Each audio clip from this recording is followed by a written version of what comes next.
বহুদিনের জল্পনা কল্পনার অবসান ঘটিয়ে অবশেষে সুখবর দিলেন পরিচালক রাজকুমার হিরানি। বলিউডের কালোজয়ী সিনেমা 3 ইডিয়টসের সিকুয়েল নির্মাণের কাজ চলছে বলে নিশ্চিত করেছেন তিনি।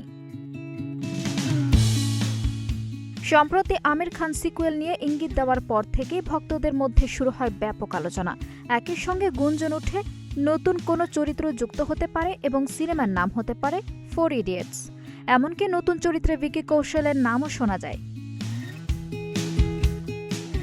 তবে এসব গুঞ্জন উড়িয়ে দিয়েছেন রাজকুমার হিরানি। ভারতীয় সংবাদ মাধ্যমকে দেওয়া এক সাক্ষাৎকারে তিনি জানান, গল্পের মূল ধারণা ইতোমধ্যে চূড়ান্ত করা হয়েছে এবং বর্তমানে চিত্রনাট্য লেখার কাজ চলছে। আমির খুব শুরুর দিকে একটি খসড়া পড়েছিল। গল্পের মূল ধারণা ঠিক করা হয়েছে, তবে এখনও স্ক্রিপ্টের কাজ চলছে। আমরা সবাই বিষয়টি নিয়ে খুবই উচ্ছ্বসিত।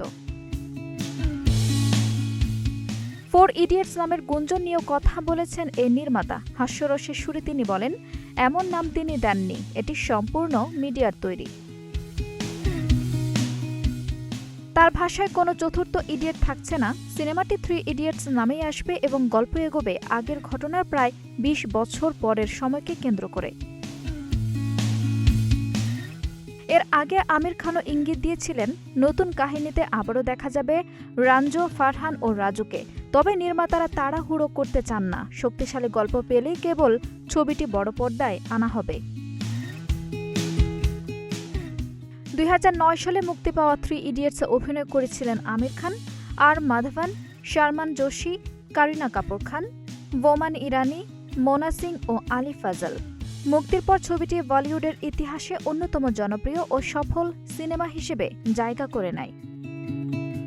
আঞ্জুম হক আরবি, নাগরিক প্রতিদিন।